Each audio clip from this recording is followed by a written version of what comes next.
आणि मनशांती आपल्याला जर पाहिजे असेल तर त्याच्यासाठी मी मागल्या खेपेला सांगितलं की पाप आणि पुण्याचा विचार माणसाने अवश्य केला पाहिजे, कारण त्याच्याशी संपूर्ण जीवन निगडीत आहे.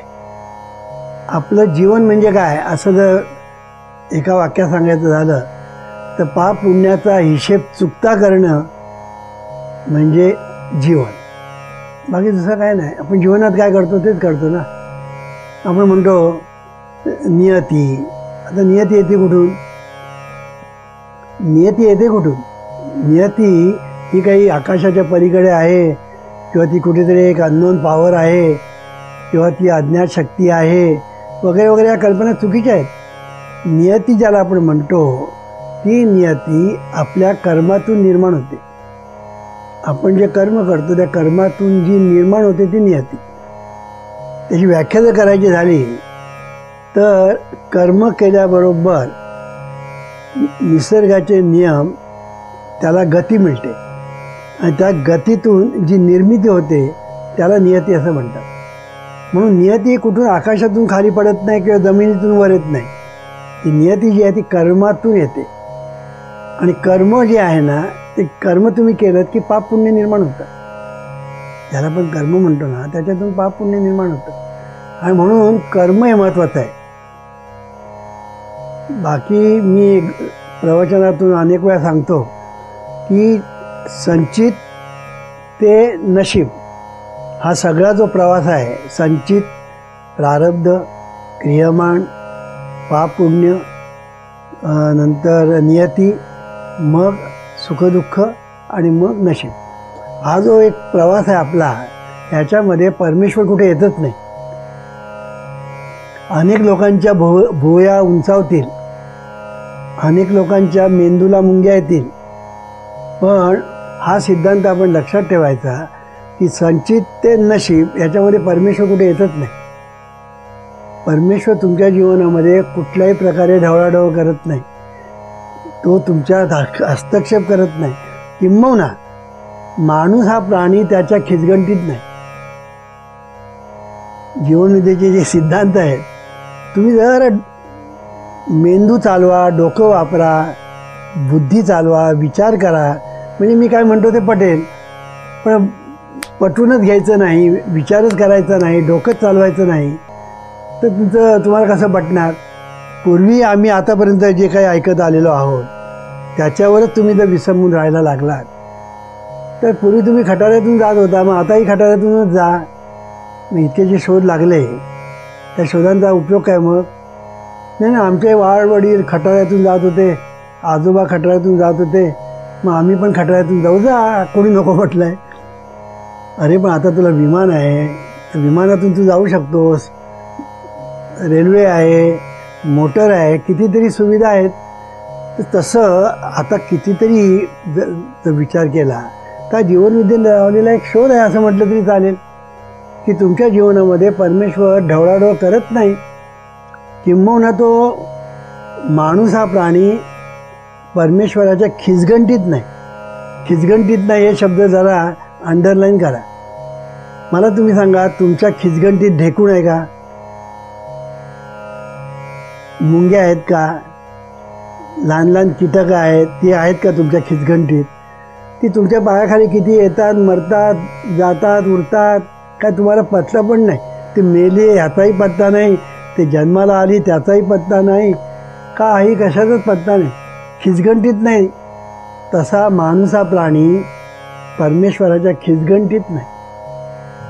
मग तो जर तुम्ही जर त्याच्या खिचगंटीत नाही तर तुम्ही केलेले नवस, तुम्ही केलेल्या प्रार्थना, तुम्ही केलेले अमुक, तुम्ही केलेले तमुक, ह्याचा त्याच्याशी काय संबंध आहे? काहीच संबंध नाही. तेव्हा सांगायचा मुद्दा असा की आपण जे करतो त्याच्या पाठीमागे जे सायन्स आहे ते महत्त्वाचं आहे. आणि ते सायन्स म्हणजे निसर्गाचे नियम आणि तुम्ही करता ते कर्म. लक्षात घ्या, जीवनविद्या काय सांगते की ह्याच्या पाठीमागे जे सायन्स आहे, विज्ञान आहे, ते म्हणजे तुम्ही करता ते कर्म आणि त्या कर्माचा येणारा निसर्ग नियमांशी संबंध, या दोन्हीच्या संबंधातून तुमचं जीवन घडत असतं. जसं नवरा बायकोच्या संबंधातून मूल जन्माला येतं, तसं कर्म आणि निसर्ग नियम यांच्या संबंधातून तुमचं जीवन निर्माण होतं, सुखदुःख निर्माण होतं, तुमचं नशीब निर्माण होतं. आणि म्हणून कर्माला महत्त्व आहे. तर निसर्ग नियम आहेच.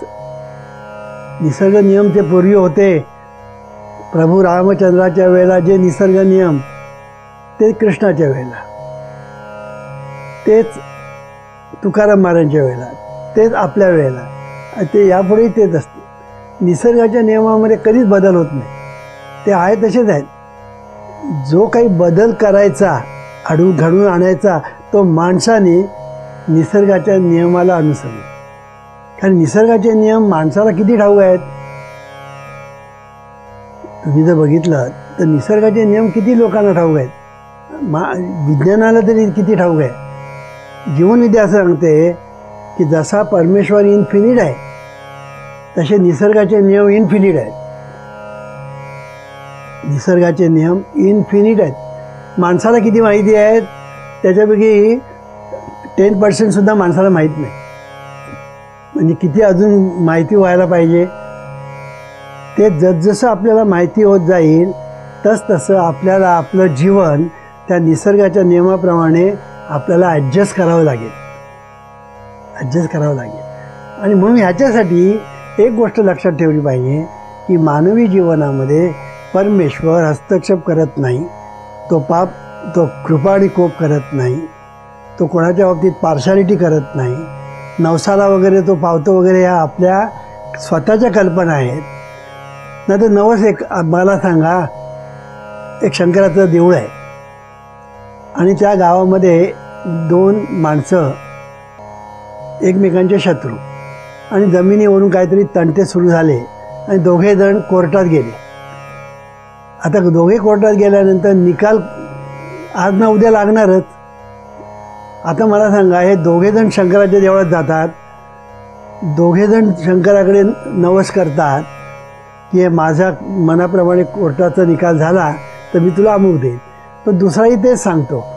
आता शंकर कोणाच्या बाजूने करणार. मला सांगायचा मुद्दा असा की इथे शंकर तुमच्या भानगडीतच पडत नाही. मग तुम्ही नवस करा, तो पावला तर त्याला तुम्ही मला शंकर पावला म्हणा, जो पावला नाही तो म्हणा मला पावला नाही. कळलं की नाही. पण याच्यामध्ये जीवनविद्या असं सांगते की परमेश्वर कुठे येतच नाही. येतात ते निसर्गाचे नियम आणि तुमचं कर्म. म्हणून कर्म आणि निसर्गाचे नियम यांचा जो संबंध आहे तो महत्त्वाचा आहे. म्हणून जीवनविद्या काय सांगते, तुम्ही कर्म केलं की त्याच्यातून पाप पुण्य निर्माण झालं, आणि हे जे पाप पुण्य निर्माण होतं ते तुमच्या सुखदुःखाला कारणीभूत ठरतं. सगळी नियती वगैरे जे म्हणतात ती त्याच्यातून निर्माण होते. संचित, आता आपण म्हणतो मागलं संचित, ते संचित तरी कुठून आलं, कर्मातूनच आलं. संचित ज्याला म्हणतात ते आलं कुठून, कर्मातूनच आलं. तुम्ही कर्म केलं म्हणून ते संचित आलं ना. पण मी कर्म करणार नाही असं म्हटलं तरी कर्म करणार नाही हे सुद्धा कर्मच झालं. मग कर्म न करता तू जर राहिला तर त्याची फळं भोग, मग तुला जेवायला पण मिळणार नाही. तर कर्मच करायचं नाही म्हटलं तर जेवणार कसा. हे मी काय सांगतो आहे की कर्म चुकवता येत नाही माणसाला. हे मी सांगतो, हा फार महत्त्वाचा विषय आहे. त्याचा पाप पुण्याशी संबंध आहे म्हणून सांगतो की कर्म माणसाला चुकवता येत नाही. निसर्गाचे नियम माणसाला चुकवता येत नाही. तुम्ही कर्म करायला लागलात की निसर्गाच्या नियमांना तुम्ही गती देणार म्हणा किंवा नाही देणं म्हणा, ती त्याला मिळतच असते आणि त्याच्यातून नियती निर्माण होत असते. तुमचं संचित तेही कर्मातूनच निर्माण झालेलं आहे. प्रारब्ध ते संचितातूनच बाहेर आलेलं आहे. प्रारब्ध भोगता भोगता भोगता भोगता तुम्ही जे क्रियमान करता त्याच्यातून पुन्हा पापपुण्य निर्माण होतं. त्या पापपुण्यातून नियती निर्माण होते. त्या नियतीतून सुखदुःख निर्माण होतं आणि त्याला आपण म्हणतो शेवटी हे नशीब. हे जर तुम्ही एकदा नीट लक्षात ठेवलं तर पाप पुण्याचं महत्त्व मी का देतो ते तुम्हाला कळेल. की तुम्ही कर्म, निसर्गाचे नियम हे आपलं काम करणार, तुम्ही त्याची काळजी करण्याचं कारण नाही, ते आपलं काम करणार. निसर्गाचा नियम काय सांगतो? Action reaction. ॲक्शन झाली की रिॲक्शन होणार. म्हणून तुमची ॲक्शन जर चांगली असेल रिॲक्शन चांगली होणार. ताबडतोब होईल असं नाही. आज होईल, उद्या होईल, परवा होईल. ते प्रत्येकाच्या त्या ॲक्शनच्या जातीवर अवलंबून राहील. जात म्हणजे प्रकार. ॲक्शनचा जो प्रकार आहे म्हणजे आपण जी कृती करतो तिचं जे स्वरूप आहे त्याच्यावर ते आज फळायचं का, उद्या फळायचं का, परवा फळायचं का आणि 10 वर्षांनी फळायचं ते त्याच्यावर अवलंबून असतं आणि परिस्थितीवर. तेव्हा सांगायचा मुद्दा असा की आपल्या जीवनामध्ये कर्म महत्त्वाचं आहे. कर्म म्हटलं की पापुण्य आलं. पापुण्य म्हटलं की सगळं आलं. संचितपासून ते सुख दुःखापर्यंत सगळं आलं. म्हणून आपण जे कर्म करतो ते कर्म महत्त्वाचं आहे. म्हणून हे कर्म कसं केलं पाहिजे? तुकाराम महाराज म्हणतात परोपकार. पुण्य पुण्य पाहिजे, परोपकार. पाप पाहिजे, परपीडा. समर्थ काय सांगतात? पुण्य पाहिजे, ईश्वर स्मरण करा. पाप पाहिजे, देवाला विसरा. जीवनविद्या काय सांगते? पुण्य पाहिजे, कृतज्ञते. तुमच्या जीवनामध्ये तुम्ही कृतज्ञता जीवनामध्ये व्यक्त केली पाहिजे आणि कृतज्ञतेने जीवन जगलं पाहिजे. आणि पाप, कृतज्ञ राहिलात की पाप. हे एकदा तुमच्या ध्यानात आलं की पाप पुण्य आपल्या जीवनामध्ये 3 प्रकार आहेत. एक परोपकार, परपीडा, ईश्वर स्मरण, विस्मरण आणि कृतज्ञता, कृतज्ञता. या 3 प्रकार. म्हणून पहिला प्रकार आपण पाहिला थोडक्यात. दुसरा प्रकार आपण जो पाहतो आहोत तो म्हणजे पाप पुण्य. की तुमच्या जीवनामध्ये पाप पुण्य इज एव्हरीथिंग. त्याला पर्याय नाही हे लक्षात ठेवायचं. पाप केलं की ताप होणारच, संताप निर्माण होणारच, अनुताप होणारच, पश्चात्ताप होणारच आणि शेवटी दुःख हे येणारच. ह्याच्या उलट तुम्ही जर ईश्वर स्मरण केलं तर त्या ईश्वर स्मरणातून, कृतज्ञतेतून, परोपकारातून पुण्य निर्माण होईल आणि ते पुण्य तुमच्या सर्व सुखाला कारणीभूत ठरेल. इतकंच नव्हे तर तुम्ही ज्याला मोक्ष म्हणता त्याच्यातून तुमची तो तुम्हाला मिळेल. आता मोक्ष म्हणजे काय वगैरे ते आपण नंतर बघू. मोक्ष म्हणजे जन्ममरणातून सुटका हा नव्हे, ते जीवनविद्येला मान्य नाही, पण ते नंतर तो विषय आपण बघू. म्हणून कर्म, आता नामस्मरण करणं हे कर्म आहे, हे लक्षात ठेवायचं. आपण जे नामस्मरण करतो ना ते कर्म आहे. आता कर्म झालं की त्याच्यातून पुण्य निर्माण होणारच, म्हणून संत सांगतात हरिमुखे म्हणा पुण्याची गणना कोण करी. तू ईश्वराचं स्मरण जर करशील तर पुण्य भरपूर तुझ्या गाठी येईल. इतकंच नव्हे तर तुझ्या गाठी पुण्य असेल तर तुझ्या तोंडात नाम येईल. हे आणखी उलट सांगतात. कोण? संतच सांगतात. असेल जन्मोजन्मीची पुण्य सामुग्री तरीच येईल जीवाग्री नाम त्या श्रीहरीचे. एकनाथ महाराज सांगतात. ज्ञानेश्वर महाराज आणखीन सांगतात जयांचे वाचे पुढा भोजे नाम नाचत असे माझे जे जन्म सहस्री ओळखीचे एक वेळ यावे. म्हणजे एक वेळ देवाचं नाव मुखामध्ये यायला पाहिजे असेल तर तुमच्या गाठी पाठी पुण्य पाहिजे तर तुम्ही नामस्मरण कराल. मी मागल्या खेपेला एक गोष्ट सांगितली भिकारणीची. ती जी भिकारी तिला भीक मागायला लाज वाटत नाही, पण देवाचं नाव घ्यायला विठ्ठल विठ्ठल म्हणायला लाज वाटते. किती पापी आहे ती म्हणून भीक मागते ना.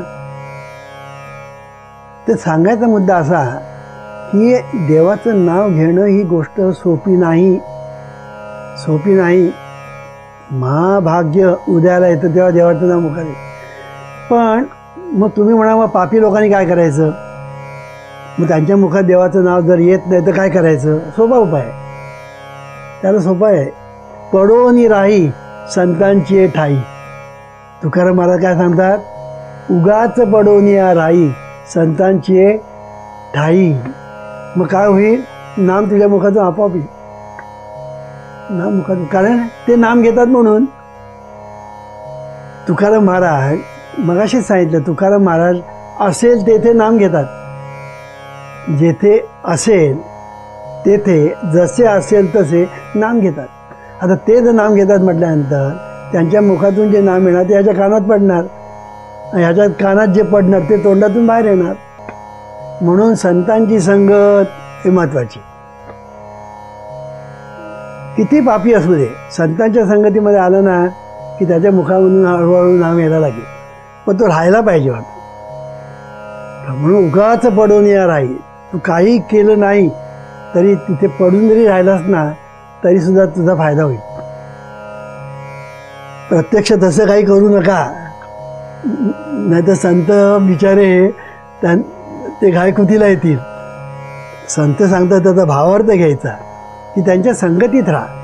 कळलं की नाही. ते कीर्तन करत असेल तर कीर्तनाला जा, प्रवचन करत असेल तर प्रवचनाला जा, भजन करत असेल तर भजनाला जा, नाम संकीर्तन करत असेल तर नाम संकीर्तनाला जा, प्रार्थना म्हणत असेल तर प्रार्थनेला जा, त्यांच्या संगतीत राहा.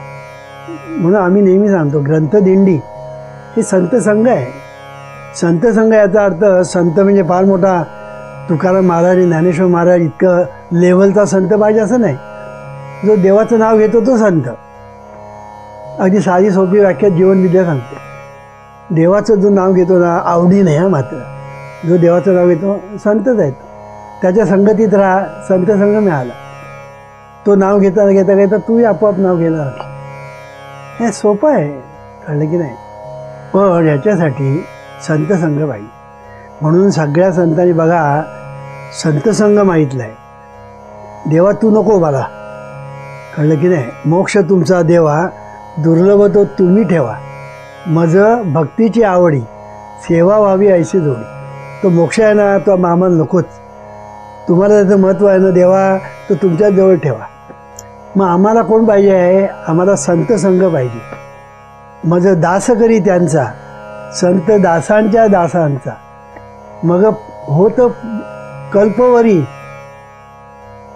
जन्मभर जरी कल्पवरी जरी मला तू जन्म दिलेस ना तरी चालेल असं म्हणतात. मग होत कल्पवरी सुखे गर्भवास हरी. काय म्हणतात, कल्पवरी वाटेल तितके जन्म घ्यायला मी तयार आहे, कितीही गर्भवास घ्यायला तयार आहे, पण मला संत संघ पाहिजे. बघा म्हणजे जन्ममरणातून सुटका म्हणजे मोक्ष आपण म्हणतो, संतांना मान्य नाही.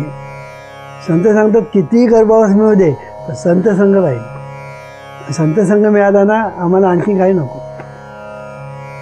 इतकं संत संगतीचं महत्त्व आहे. ते उगीच नाही का, संगती तशी गती. त्या गती हा शब्दच त्याच्यामध्ये आहे. संगतीमध्येच गती हा शब्द आहे की तुम्हाला चांगली संगती मिळाली गती चांगली, वाईट गती मिळाली की वाईट सगळं तुमचं जीवनात अनिष्ट होतं. मग दारू लोक का पितात, दारू पिणाऱ्याची संगत थोडी जरी मिळाली ना तरी बाधक आहे. कारण मन आपलं जे आहे ना ते नेहमी अधोगतीला जाणार आहे. जसं पाणी खालच्या दिशेने वाहतं तसं मन नेहमी अधोगतीच्या दिशेने सहज वाहतं. कळलं की नाही. पाणी सहज वाहतं अधोगतीच्या दिशेने, पाणी खालच्या दिशेने. तसं मन हे मनाची अधोगती सहज आहे. मग पाण्याला उचलावं लागतं, त्याला लिफ्ट इरिगेशन म्हणतात.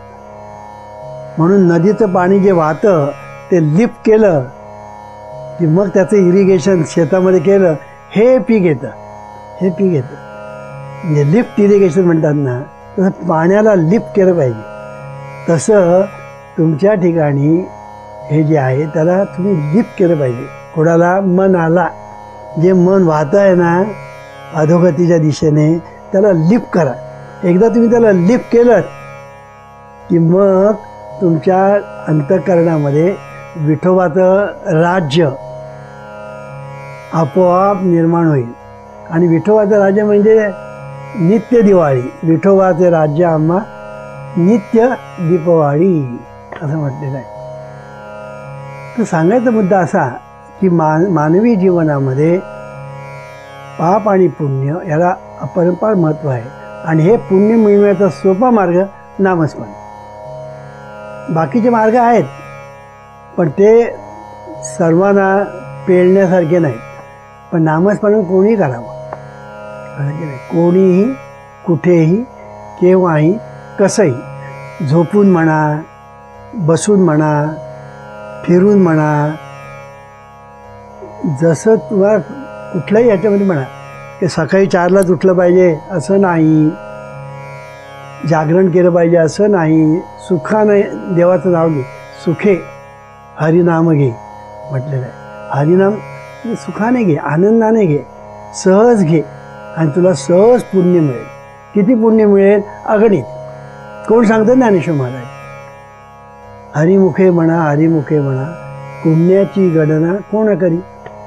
गणती करता येणार नाही एवढं पुण्य तुम्हाला जर पाहिजे असेल तर हरिमुखे म्हणा, हरिमुखे म्हणा। पण ते सोपं नाही, कारण हरिमुखे म्हणा, हरिमुखे म्हणा म्हणजे फक्त एक वाक्य म्हटलं म्हणजे नाही, क्षणभरी रिकामा क्षण नामाने भरी, हे महत्त्वाचं आहे। क्षणभरी हरिमुखे म्हणा म्हटलं तर जे हरिपाठामध्ये सांगितलं आहे पहिल्या अभंगात ते सर्व मिळेल। चारी मुक्ती साधिल्या, नंतर वेदशास्त्र उभारी बाया सदा, आणि देवकीचा राणा पांडवा घरी, आणि पुण्याची गणना कोण करेल? या चारही गोष्टी तुम्हाला जर पाहिजे असेल नामस्मरण, पण क्षणभरी, उद्योगधंदा सोडून नव्हे, रिकाम पण मिळालं नाम घ्यायचं, रिकाम पण मिळालं नाम घ्यायचं, असं जर केलं तर सर्व काही होतं। म्हणून संतांनी पुन्हा पुन्हा सांगितलं, कधी कधीच संत फार रागावतात, नाम न घे ज्याची वाचा तो लेख दो बापाचा। कोण म्हणतं? तुकाराम महाराज। तुकाराम महाराज म्हणतात ना, म्हणजे किती ते रागावतात बघा। अरे तुम्हाला आम्ही कंठशोष करून सांगतो देवाचं नाव घ्या, देवाचं नाव, आणि तुम्ही घेत नाही म्हटलं ते रागवणार नाही काय? आता अरे अभ्यास कर, अभ्यास कर म्हणून मुलाने, आईने मुलाला सांगितलं, अरे अभ्यास कर, अभ्यास, तो करत नाही तर मग आई रागवणार नाही? तसं तुकाराम महाराज रागावले। म्हणून पुण्य पाहिजे तर नामस्मरण केलं पाहिजे। आता करायचं की न करायचं हे तू ठरवायचं आहे, कारण तूच आहेस तुझ्या जीवनाचा शिल्पकार।